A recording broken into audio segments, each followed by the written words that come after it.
stations balnéaires de Loire-Atlantique, par exemple, commencent à se remplir. Une affluence qui n'était toutefois pas si évidente il y a quelques jours, du fait notamment de la crise au niveau des pompes à essence. Charles Guyard. Oui, ici les vacanciers arrivent petit à petit, depuis hier où la météo clémente qui s'annonce promet une belle affluence sur le littoral. Tant mieux, car ces jours derniers, c'est plutôt l'appréhension qui prédominait, comme Johanna l'a constaté à l'Office du tourisme de Saint-Brévin. On avait pas mal d'appels. C'était surtout le problème de carburant qui inquiétait les gens, de se dire si on vient, est-ce qu'on pourra repartir. Au camping de la plage de Saint-Michel-Chef-Chef, par exemple, la gérante Adèle a dû faire face à quelques résiliations. J'ai eu quelques annulations suite à ce problème d'essence. Et puis, il y a d'autres personnes qui ont réservé. Aussitôt libres, ces emplacements ne sont en effet pas restés vacants très longtemps. Françoise et Daniel ont ainsi pu y poser leur camping-car, même si ce couple arrivant d'Eure-et-Loir a bien cru ne jamais pouvoir partir. Bon, on a attendu parce qu'on devait déjà partir un peu avant. Il y avait des files d'attente à certains endroits où il y avait de l'essence et on se disait ah là là là là, ça va pas aller notre truc. On y allait par étapes parce qu'on avait quand même peur de tomber en panne, on sait jamais. Mais c'est vrai qu'il y a beaucoup de stations, on a eu de la chance parce qu'il y avait que du gasoil. Les voilà donc arrivés à bon port, installés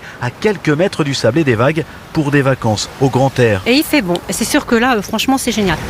Un reportage de Charles Guyard pour Europe 1. Ouais, en Loire-Atlantique ou ailleurs, certains vont peut-être en profiter pour se baigner vu la météo. Et si vous êtes parti peut-être en Méditerranée, vous testerez le